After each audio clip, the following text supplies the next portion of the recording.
किस ग्रह नक्षत्र में इस बार खरना पूजा होगी? क्या संयोग बन रहा है? इन संयोग में पूजा करने से क्या फायदा होगा? इसका क्या है विशेष महत्व? खरना पूजा का मुहूर्त क्या होगा? खरना के पूजा की पूरी विधि क्या है? खरना पूजा में क्या क्या सामग्री का उपयोग किया जाता है?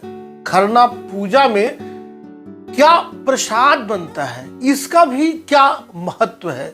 मिट्टी के चूल्हे और आम की लकड़ी पर क्यों बनता है यह पवित्र प्रसाद?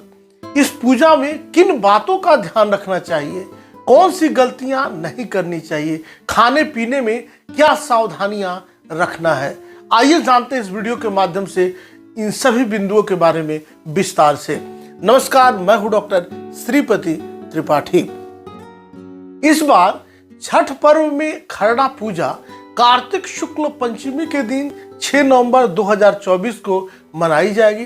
पंचमी रात्रि में 9:36 तक है। खरना के दिन पूरे दिन व्रती निर्जला उपवास रखते हैं और शाम को प्रसाद ग्रहण करने के बाद 36 घंटे का निर्जला व्रत प्रारंभ करते हैं। इस वर्ष विशेष संयोग के तहत खरना पूजा मूल नक्षत्र में होगी।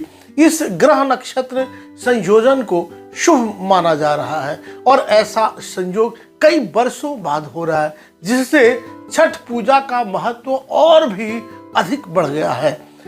इस संयोग में खरना पूजा करने का क्या फायदा होगा? इसका क्या है कुछ विशेष महत्व? जानने के लिए वीडियो देखिए। इस छठ पर्व पर खरना पूजा का विशेष संयोग मूल नक्षत्र में बन रहा है, जिसे ज्योतिष शास्त्र में काफी शुभ माना गया है। इस बार मूल नक्षत्र उपरांत पूर्वाषाढ़ नक्षत्र के साथ सुकर्मा योग है।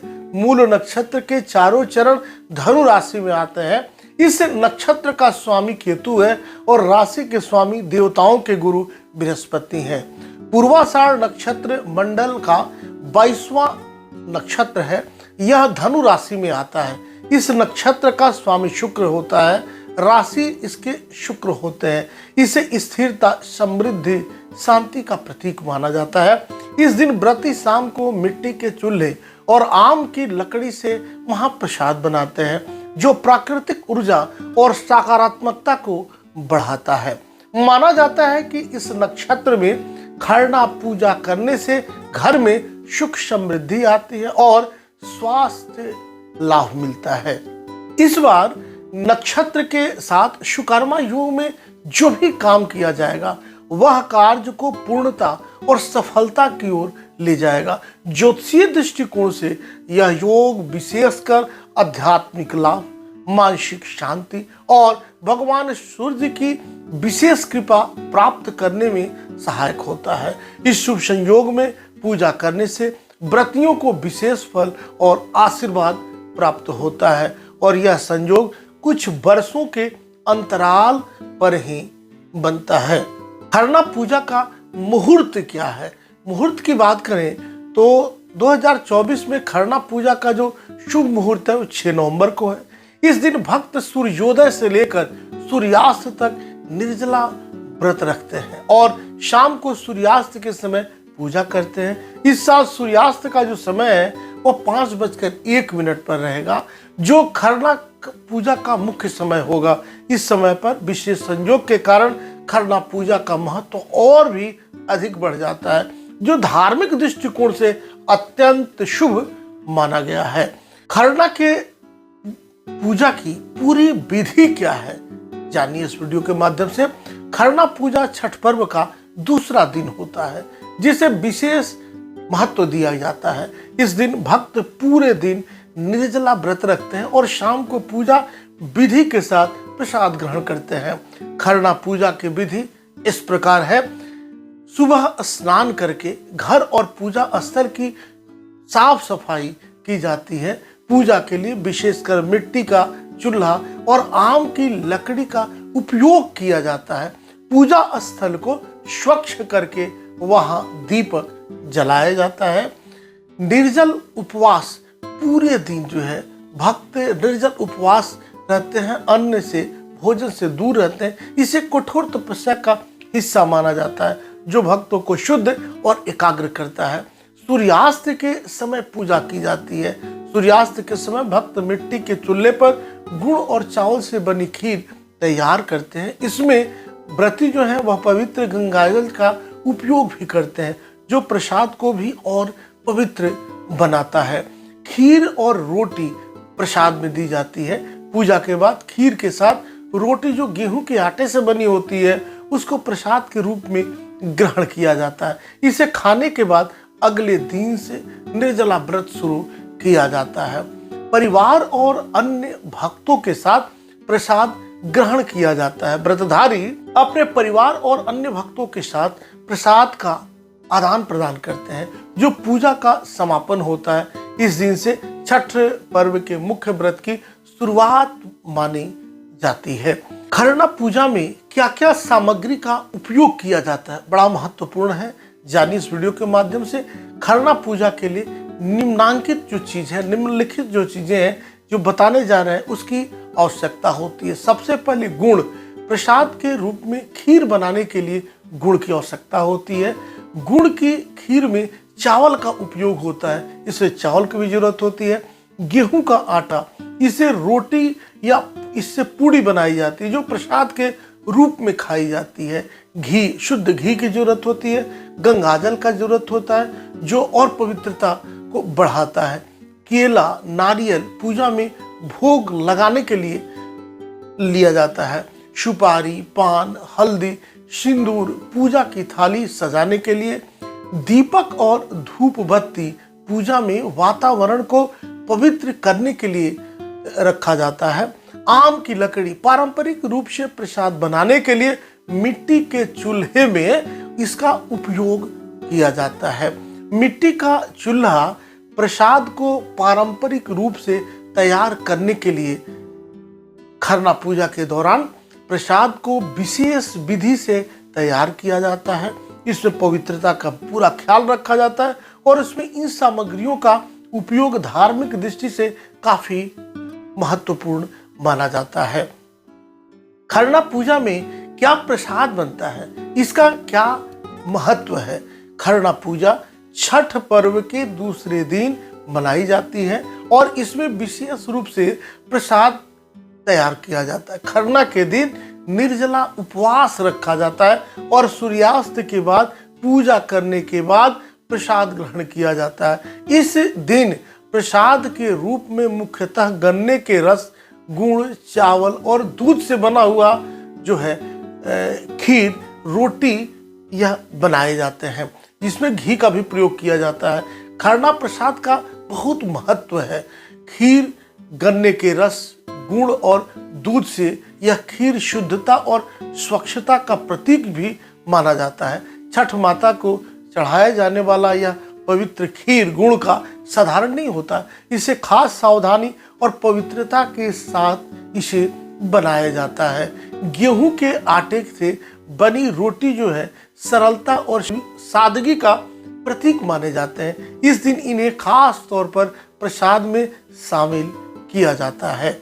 खरना पूजा के बाद का महत्व यह है कि यह उपवास और संयम का प्रतीक है जो छठ पर्व की परंपराओं को और भक्तों की आस्था को मजबूत करता है। इस दिन का प्रसाद अत्यंत पवित्र माना जाता है और इसे ग्रहण करने से किसी भी विकार हो वो दूर होते हैं।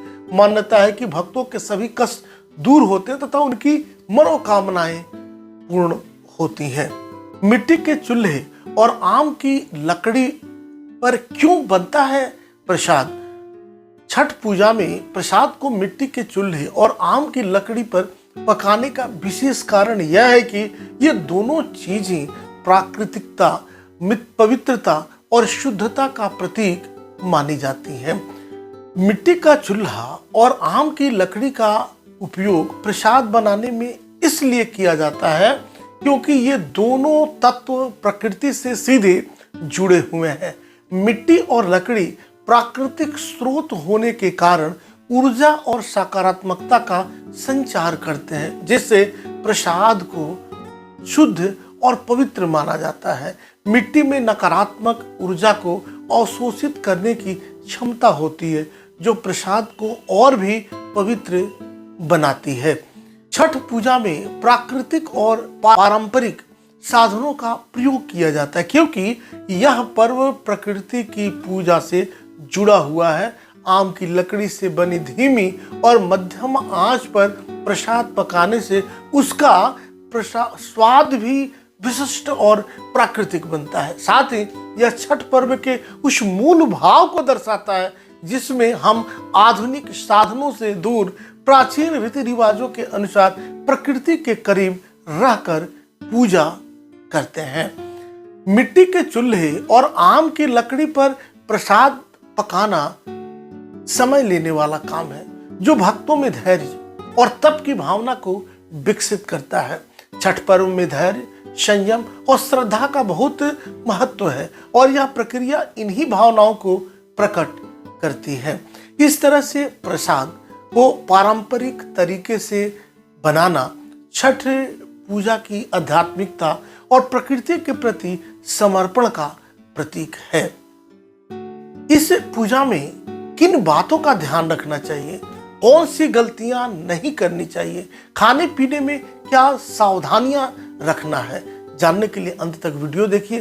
पूजा में ध्यान रखने योग्य कुछ महत्वपूर्ण बातें हैं और कुछ सावधानियां भी हैं, ताकि पूजा सही तरीके से की जा सके और उसका लाभ प्राप्त हो सके।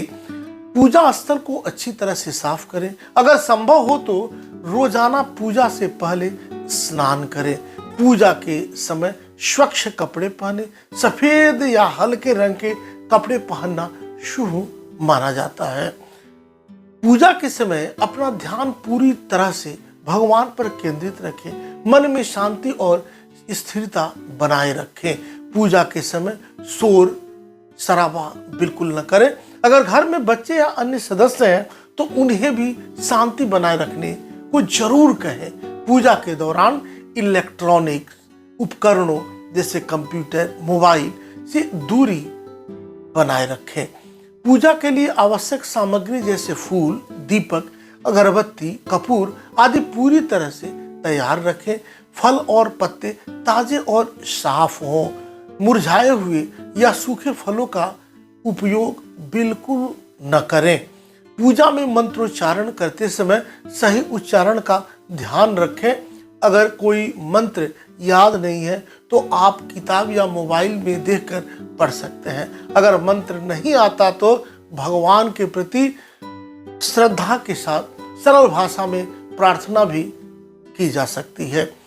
पूजा से पहले प्याज, लहसुन, मांसाहार और शराब का सेवन बिल्कुल न करें। यह आपके शरीर और मन को शुद्ध बनाए रखने में सहायक होता है।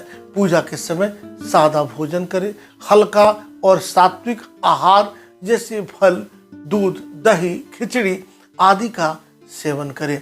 पूजा के दौरान पानी पीने से बचें। अगर बहुत जरूरी हो तो एकदम हल्का पानी पिएं। पूजा के बाद प्रसाद के रूप में जो कुछ भी मिले उसे श्रद्धा से ग्रहण करें और अन्य लोगों में भी जितना हो सके जरूर वितरित करें। कुछ और विशेष सावधानियां हैं, जानिए अंत तक इस वीडियो को देखिए। पूजा के दौरान किसी भी प्रकार की जल्दबाजी न करें। पूजा के बाद बचे हुए सामग्री को नदी में बहा दें या किसी पौधे के नीचे रखें।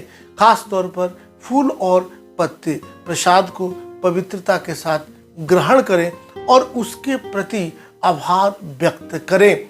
इन छोटी छोटी बातों का ध्यान रखकर आप अपनी पूजा को और भी अधिक लाभकारी बना सकते हैं। यह सूर्यदेव की पूजा है। सूर्यदेव का जन्म भी सप्तमी तिथि को ही हुआ था। उनके जीवन में शादी हो, ब्याह हो, जन्म हो तो ये सप्तमी के दिन ही किए हैं सूर्यदेव सब। तो विशेषकर सूर्य की कृपा पाने के लिए अपने आत्मा ही सूर्य है, इसलिए मानसिक रूप से बिल्कुल पवित्र रहें और मन से, कर्म से, वचन से शुद्धता रखें और सूर्यदेव की पूजा पाठ करें। सूर्यदेव की कृपा प्राप्त होगी और लाभ ही लाभ होगा। अभी तक आपने इस चैनल को सब्सक्राइब नहीं किया है तो सब्सक्राइब करें, शेयर करें और कमेंट्स करें। नमस्कार। प्रभातखबर.com, विश्वास वही, रफ्तार नहीं।